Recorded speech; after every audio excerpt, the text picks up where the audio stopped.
Daily UPSC PYQ series में आज हम लोगों को ज्योग्राफी के सवाल को देखना है। बहुत ध्यान से इस सवाल को पढ़ेंगे और बहुत आसानी से इसको सॉल्व करने की कोशिश करेंगे। सवाल अगर पढ़ें तो निम्नलिखित में से कौन कौन से प्रमाण ऐसे हैं जो महाद्वीपीय प्रवाह जो सिद्धांत है, कॉन्टिनेंटल ड्रिफ्ट थ्योरी जो है उसके पक्ष में है या उसको जो है जस्टिफाई करते हैं।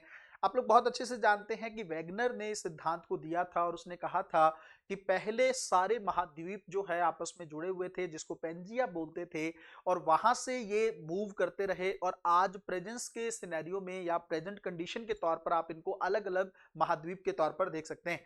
तो इस सवाल में ये पूछा गया है कि ये जो सिद्धांत है, ये जो थ्योरी है, ये क्या सही है, इसके पक्ष में कौन कौन से प्रमाण है। मतलब अगर इस सिद्धांत को सही मान लिया जाए तो कौन कौन से प्रूफ हैं जिसके बेस पे आप ये बात बोल सकते हो।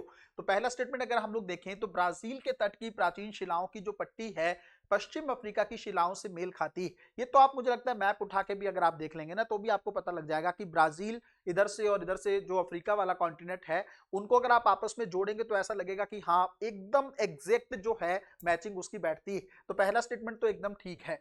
दूसरा अगर देखें कि घाना के स्वर्ण भंडार जो हैं ब्राजीलियन पठार से उत्पन्न हुए थे जब दोनों महाद्वीप आसपास स्थित थे। तो ये भी आपको पता है कि जो इधर वाला क्षेत्र है, अफ्रीका वाला जो कॉन्टिनेंट है, घाना के क्षेत्र में, ये जब ब्राजील से जुड़ा हुआ था तो उसके कुछ ना कुछ स्वर्ण भंडार जो हैं वहीं पे पैदा हुए थे जब ये दोनों आपस में मिले हुए थे।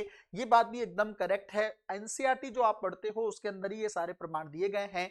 तीसरा, भारत के गोंडवाना अवसादों की समानता दक्षिणी गोलार्ध के 6 अलग अलग भूमिखंडों में पाई गई। ये आपको पता है, चाहे आप ऑस्ट्रेलिया से इसको मैच कर लें, अंटार्कटिका से मैच कर लें, तो वहां पे आपको देखने को मिलेगा कि भारत की जो समानता है, अवसादों की समानता, जो अवसाद भारत में पाए गए हैं वो वहां पर भी देखने को मिल रहे हैं। इवन जो जीव भारत में पाए गए हैं उनके भी कुछ प्रमाण वहां पर देखने को मिल रहे हैं। इसका मतलब ये वाला प्रमाण भी एकदम करेक्ट है। तो इसका आंसर होगा 1, 2 एंड 3।